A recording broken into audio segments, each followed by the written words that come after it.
Hi, this is Eric Martin with BoardGameGeek. I'm here with Dietrich Potloff, co-designer of Medieval Conspiracy from UGG, or Udo Grape Design, and hoping you could give an overview of how to play.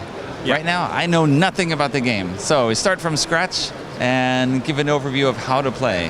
Yeah. What are we trying to do? Okay. The idea behind this game was to design a game where the medieval constitution of the Holy Roman Empire in the late medieval were integrated into the rules. Okay. So this is not a war game, it's more a game about medieval conspiracy and diplomacy. However, it's very aggressive, to be honestly. That's right. Well, there's still a lot of it. You don't have to be overtly aggressive to be aggressive. So exactly, And the game is set up that each player represents a noble family and wants to gain more influence into the Holy Roman Empire, to get influence the electorates, the 7 electorates, or to get one of the electorates for their own sons, to become one of the electors. Okay. Then there's a special card, event card, where the emperor dies, and if you have the majority of the electors, you will become the new emperor. Okay.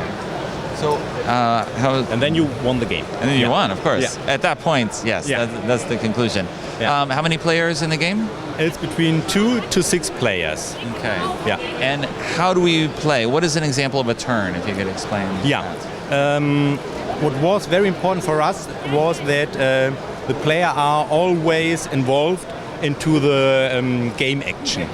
So we divided the game into several phases, and all players are always involved. So you do not have to wait half an hour if it's your turn. Right. So there are two major phases. One is the event card phase, where the imperial rights can be bought by auction. Everybody can bid for this imperial rights, and there you can buy, for example, castles to strengthen your territory.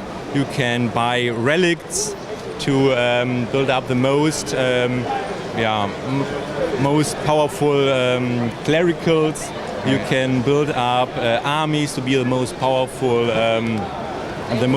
armies, and with this you can influence one of the electors. Okay. Another important phase is the fate phase, where you roll the dice of fate, one of these, and with 1, 2, or 3, you can let a lord of a territory die. Okay. You can choose who will die, and then everybody can bid for this territory, and this is one way to get a new territory. Okay. Or you roll a 4, 5, or 6, and then you get children. And children are very important because... I like the dichotomy there. That they're children. Yes. Yeah, and you need children. You can choose a clerical education or a profane education, because we have clerical fiefdoms as bishops and the profane fiefdoms.